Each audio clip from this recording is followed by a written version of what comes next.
Good morning! Ako na naman ang in charge sa aming kalabaw. Ayan. The grass here is very short already. So, dyan ko na lang siya pinapakain ng damo-damo na kinuha namin doon sa maisa ni mama. So, ito pa yung pagkain niya.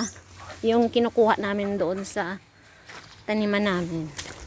Ayan. So, ayan. Ayan. So, yan ang kinakain niya muna. Ayan. Tuwang-tuwa siya. Yes? Masarap ba? Masarap. Masarap ba? Ha? Yung mukha niya. Kinuskos niya doon sa may kantel, doon malapit sa may ilog kanina. Nung nilagay ko siya sa tubig.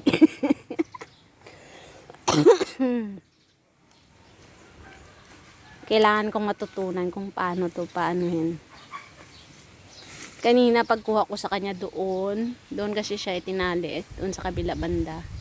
Marami siyang parang dugo na galing sa ano niya kasi maraming mga insect ganyan. Oh, ayan na naman oh. Parang may ganyan.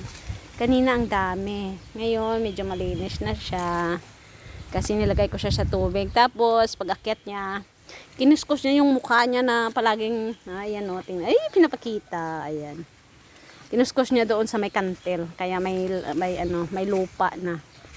Yung mga, iwan ko ano, yung mga parang insects. Ayan. So, yan ang mais na hindi nagkakaroon ng bunga. Pinuputol namin, kasi sayang naman. Pinapakain namin sa kanya. Ang kalachot, chiko. Ayun na po, no?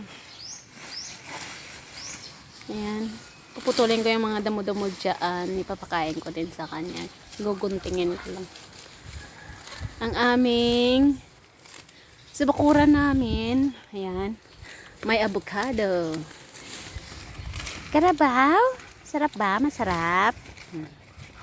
Tinatabo niya yung mga insects. Masarap daw, masarap. Matamis kasi yan, di ba? Matamis.